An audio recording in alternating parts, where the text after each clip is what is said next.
இதை வந்து ஜெமினிலையோ அல்லது சாட் ஜிபிடிலையோ போட்டு பாருங்க. நினைச்சதை சொல்றேன். 4 மணி கடிகை, 4 மணிகள். இதுல முதல் கேள்வி என்ன? அந்த 4 மணிகள் யாரு, அதை சொல்லுங்க. இதை வந்து ஜெமினிலையோ அல்லது சாட் ஜிபிடிலையோ போட்டு பாருங்க.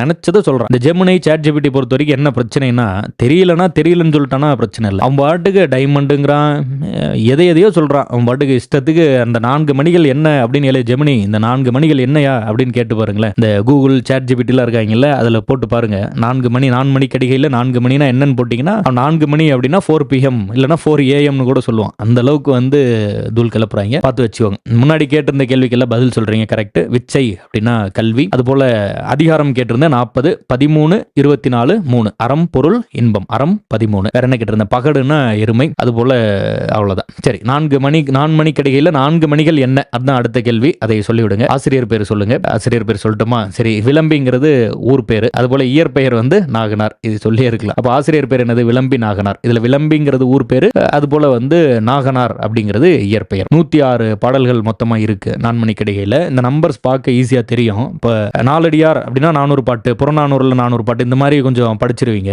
ஆனா வந்து இந்த மாதிரி இந்த 104, 2 கடவுள் வாழ்த்து, இது மாதிரி வரும்போது மிஸ் பண்ணிட சான்ஸ் இருக்கு. கொஞ்சம் தெளிவா படிச்சு வச்சுக்கோங்க. 4 மணி கடிகையில மொத்தம் வந்து 106. அதுல வந்து 104 + 2.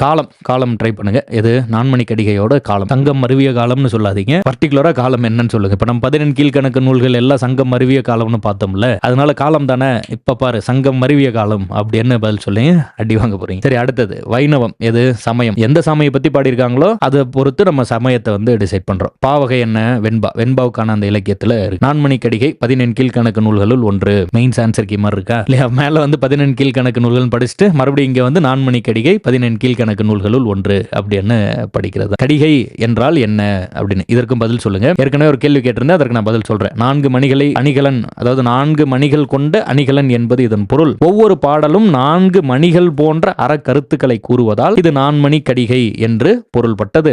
அதே போல இதில் இடம்பெற்றுள்ள 4 வகை மணிகள் வந்து ஆல்ரெடி பதில் சொல்லிட்டீங்க. அதனால நான் இதற்கு வந்து ஆன்சர் கொடுத்துறேன். என்னன்னது?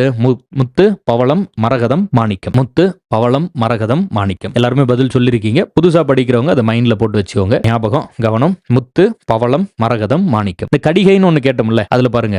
இப்போ இது அம்மை என்ற வனப்பு. இந்த வனப்பு அப்படின்னா அழகு. யூனிட்ஸ், அப்படி அழகுனா அந்த அழகுல யூனிட்ஸா பிரிச்சிருப்பாங்கல்ல, அந்த மாதிரி அந்த அழகுகளாக பிரிக்கிறதுல இது அம்மை அப்படிங்கிற அந்த அழகு, அந்த வகையில இது வருது.